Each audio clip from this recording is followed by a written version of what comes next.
In a dramatic turn of events, we've got Grayscale officially doubling down on Cardano after having removed it from by far one of its largest ETFs to date only a couple of months back. Now, why? Well, Cardano's been outperforming the general market. And then on top of that, we've got some pretty big news coming out from the Cardano Foundation, as well as a review and a deep dive into the growing ecosystem. Without any further ado, let's jump on in.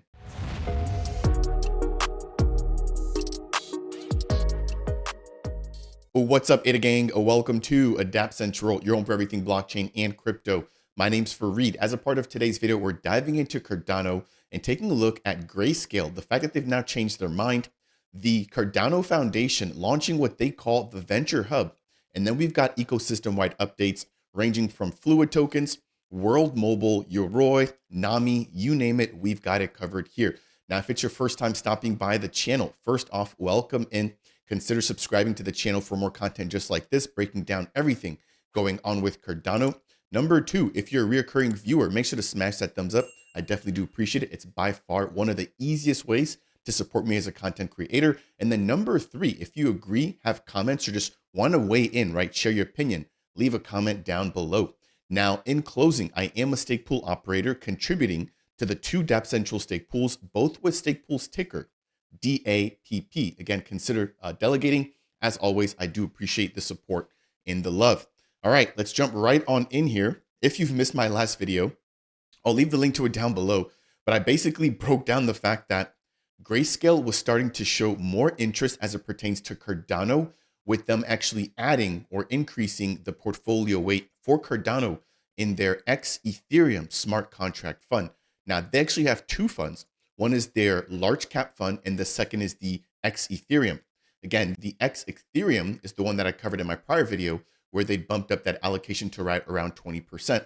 Now, back in April of 2024, so roughly about 8 to 9 months ago, Grayscale actually dropped ADA and Atom from the Cosmos ecosystem after their quarterly rebalancing, given the fact that Cardano was not performing. Now, they've done a complete 180. And this is as of late, with Grayscale readjusting, removing Avalanche, and now re-adding Cardano. It's funny because I just mentioned this in that last video, about the other ETF, and the fact that with Cardano's price action as of late, that could potentially make them reconsider. And it seems like that's exactly what they've done. They've reconsidered and they've re-added Cardano back into their digital large cap fund. So if we jump back over into that here, you'll notice that as it currently stands, we've got over $759 million currently under management within this particular portfolio. And if I scroll down just a little bit there, we've got Cardano ADA with the smallest allocation, but it's an allocation nonetheless. So Cardano sitting there at 1.38%, followed by Solana at 3.5%, XRP at 5.9%, ETH at 15%, and then of course the big dog, or the king, Bitcoin, with 74% of that portfolio. Now, if we jump into the second, which is the smart contract X Ethereum fund, we can see that Cardano's allocation here is much greater, currently sitting at 21%. And Grayscale did actually bump this up from around 18 or 19%, again, showing that they are getting more and more bullish here on Cardano. So that'll do it there for sort of the intro here. Next, let's talk about the Cardano Foundation and the fact that they've now launched their Venture Hub. So it states here, introducing the Venture Hub by the Cardano Foundation. This aims to be a pilot program to accelerate projects building on Cardano with personalized guidance, technical expertise, and curated support. So it seems almost like a launch pad. Obviously, there's not going to be any token sales, but in terms of providing teams and projects with the resources that they need in order to really make it when it comes to this space where there's a lot of competition, of course, not only within Cardano, but even just looking at products that are comparable on other networks like ETH, Solana, Base, you name it. They've got DeFi protocols, DEXs. And so we need our products within this ecosystem to stand out. And the Venture Hub is exactly how that'll actually be able to happen. So they've got a fully dedicated article here, which for the sake of time, I won't be able to break all of it down. But it basically breaks down the fact that this initial pilot will focus on increasing the visibility, right, and the participation of ventures within the ecosystem, allowing those who qualify to collaborate with the Cardano Foundation's internal teams and ecosystem experts while they gather data and feedback in order to continuously shape and grow the program. Now, who exactly is this particular program for? Well, it mentions here Web2 businesses or established companies leveraging blockchain to improve their client services, Web3 ventures, existing projects within the crypto space, and then Web3 innovators, new projects launching scalable solutions, all using Cardano's infrastructure. Now, it states that the Cardano Foundation is putting this on, but there will be no financial incentives, meaning you're not going to be getting paid, right? Or you're not going to have to pay in order to actually take advantage of the venture. But keep in mind, there is an application process.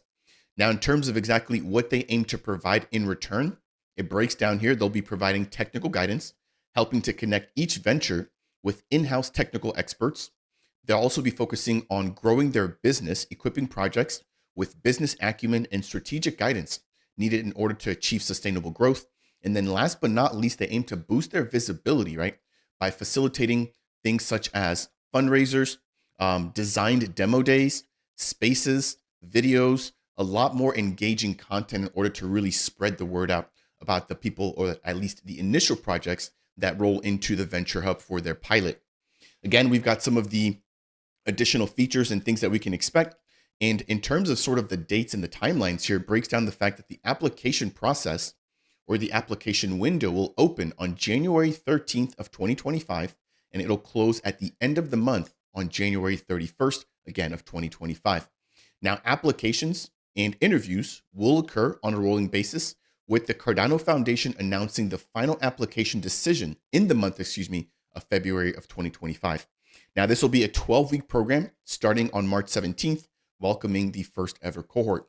Now, if you're a project, a builder, maybe just a contributor here, and you want to maybe let your project know about this opportunity, you can head over to the following website, which is cardanofoundation.org/venture hub. I'll go and leave the link to that down below, but it breaks down exactly what you'll be able to get here. Again, one-on-one consulting, 5 different spaces, an online course, a demo day, and a lot more. So that'll do it there, for that piece. Let me know what you guys think down below. It's good to see that the foundation is stepping up in that regard, helping projects to really get the visibility and the attention that they so desperately need. Now, before we dive into the ecosystem updates, this is a pretty short video, but as always, if you find this content to be helpful, please make sure to smash that thumbs up.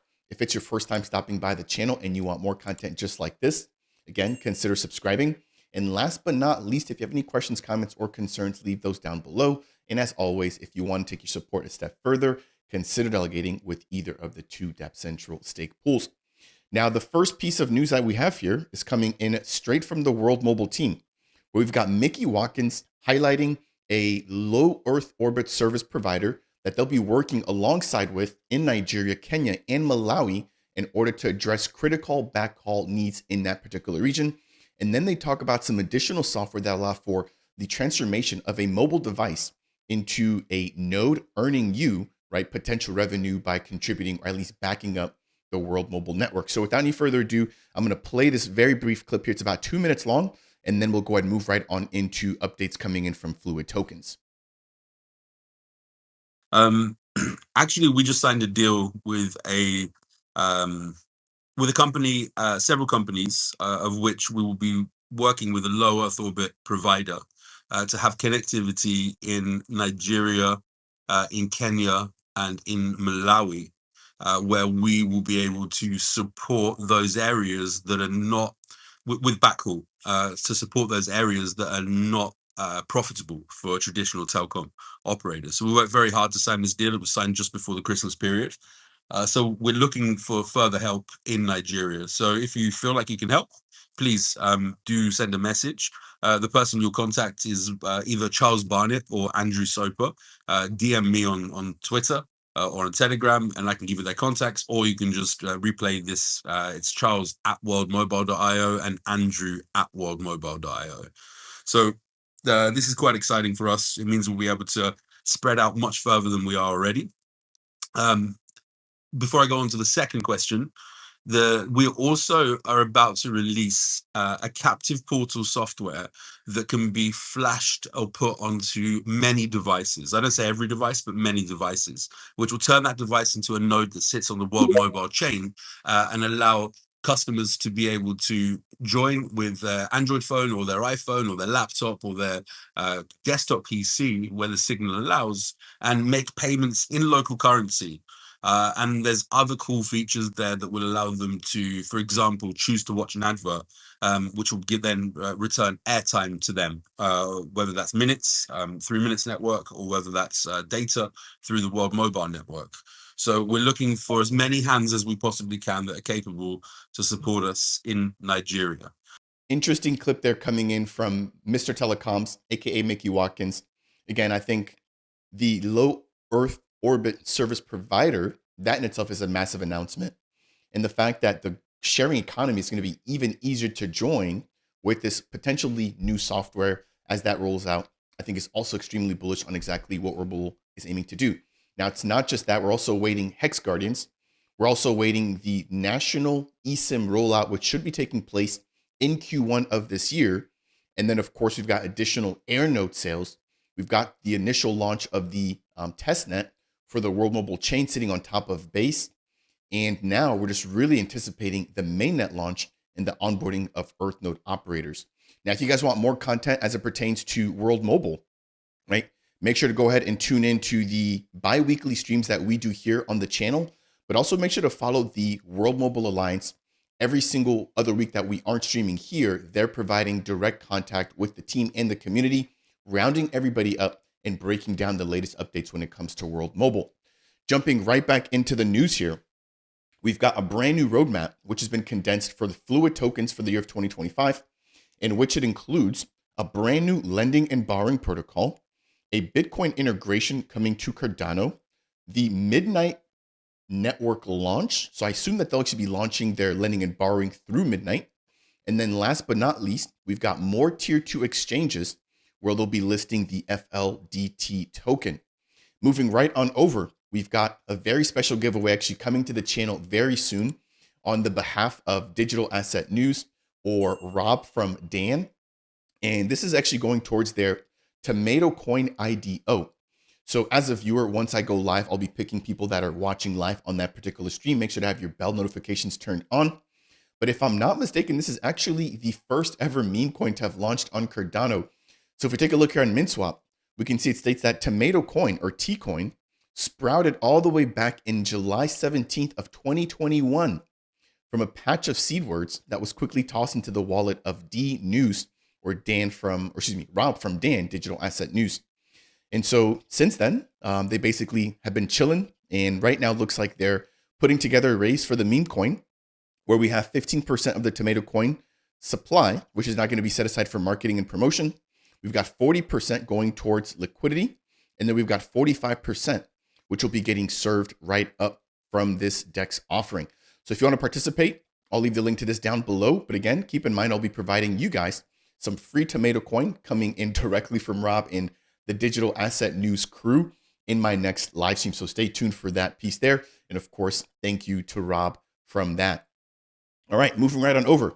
We've got opportunities here for anybody holding stablecoins in Cardano, again, taking place on Minswap, where they're offering a 42% APR on their USDC/IUSD stable pool. So if you own either of those two stable coins and you want to earn a little bit, you can go ahead and deposit that into the liquidity pool or the stable pool on Minswap or the Minswap DEX.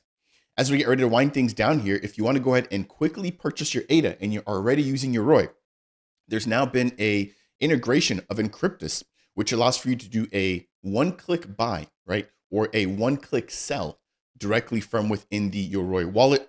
And as we close out here, we've got Lace version 1.182, which is officially launched, bringing forth brand new crash recovery or reducing wallet crashing and recovery methods. In addition, they're also advancing or promoting Blockfrost as their primary data provider. And then they've also just made the platform a little bit more efficient as NAMI mode, right? Basically, which allows for your NAMI wallet to now be translated into a Lace wallet, will be taking effect very soon. So I'll try to get some content out around that. But that'll bring us here to the end for today's update. Again, a pretty quick one, but an important one nonetheless. Touching on Grayscale, getting even more bullish on Cardano. We've got the Venture Hub officially launching from the Cardano Foundation. I'm excited to see who's going to be a part of that first ever cohort. And then, of course, talking about World Mobile Fluid tokens Tomato Coin, Minswap, OneChain, Yoroi, and RELISTS. Again, if you found any of this to be informational or helpful, please make sure to smash that thumbs up. If it's your first time stopping by and you want more, consider subscribing. And last but not least, if you have any questions, comments, or concerns, please leave those down below. That said, and as always, I'll see you guys in the next video. Cheers, everybody.